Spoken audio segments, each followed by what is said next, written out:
Donc pour ma part, j'étais technicien 1 avec un collègue qui était technicien 2, donc c'est important quand on arrive sur le lieu d'intervention, c'est d'abord la sécurité, donc la mise en place des cônes pour nous protéger.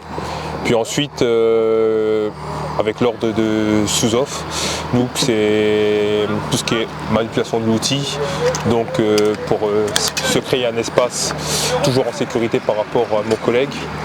Donc se créer un espace avec les outils, que ce soit la cisaille ou l'écarteur ou autre. Donc on a commencé la formation depuis janvier, donc on manipule de plus en plus. Et comme aujourd'hui, c'était une situation qu'on n'avait pas encore vue. Donc c'est très bien de pouvoir pratiquer et de voir un petit peu plus en profondeur avec la théorie et pratiquer en plus, de plus en plus.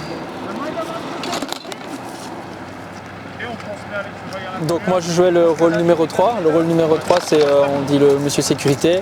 Donc mon rôle était que l'intervention se passe forcément en toute sécurité, que tant pour les intervenants que pour les externes et pour la victime. Donc c'est un rôle qui est quand même assez prenant, c'est assez physique parce qu'il faut vraiment bouger partout, toujours tout revérifier dès qu'une action est mise en place, revérifier la stabilité du véhicule comme on a pu le voir, éliminer tous les dangers, donc que ce soit l'incendie, électricité, airbag, etc. Ou encore tout ce qui est débris qu'on puisse faire. C'est quand même super intéressant de pouvoir le pratiquer parce qu'on le voit dans les cours théoriques, dans tout ce qui est dans le syllabus, mais ça reste quand même le plus facile à retenir, c'est le faire nous-mêmes. Donc pouvoir avoir l'opportunité de le pratiquer ici sur le site, d'avoir des vraies voitures et de pouvoir manier les outils aussi, c'est quand même intéressant. On se rend vraiment compte de la difficulté du métier et c'est quand même assez physique. Enfin, ici, rien qu'avec nos tenues, rien que les équipements de protection, c'est quand même assez lourd, quoi. Donc c'est super intéressant de pouvoir pratiquer.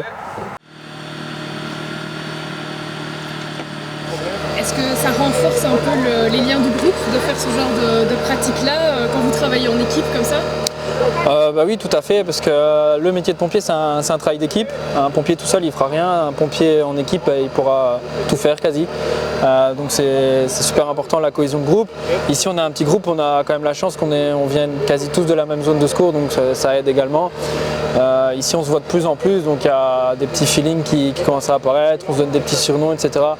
Donc c'est vraiment sympathique et ça donne déjà un peu l'ambiance qu'on pourra vivre en caserne par la suite. Il ne faut pas oublier que pour l'instant on est en formation, mais on est censé se retrouver peut-être plus tard dans une caserne ou sur un lieu d'intervention. Donc c'est bien de garder ces liens et de créer des liens aussi.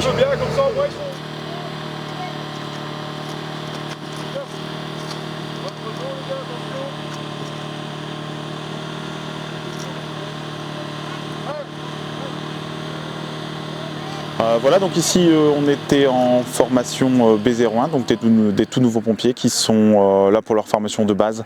On est sur une procédure appliquée déjà un peu complexe puisqu'on était au 3e jour de formation. Donc on a accentué sur une technique bien plus compliquée. On a bien sûr parlé de sécurité, donc c'est la sécurité qui prime dans le métier de sapeur-pompier toujours. Voilà, on a tenter des expériences un peu plus difficiles que d'habitude puisqu'on estime qu'au 3e jour de formation ils sont quand même aptes à faire des techniques plus avancées. Donc prochaine étape c'est leur évaluation qui devrait être moins poussée que cette formation là. Donc dans la procédure opérationnelle standardisée de secours routier, chaque pompier a un rôle bien déterminé, des rôles et tâches qui sont déterminés en fonction de leur numéro de 1 à 6. Ici le but c'est de voir que chacun reste bien dans son rôle, dans sa tâche, dans une situation complexe, que chacun travaille en sécurité et voilà.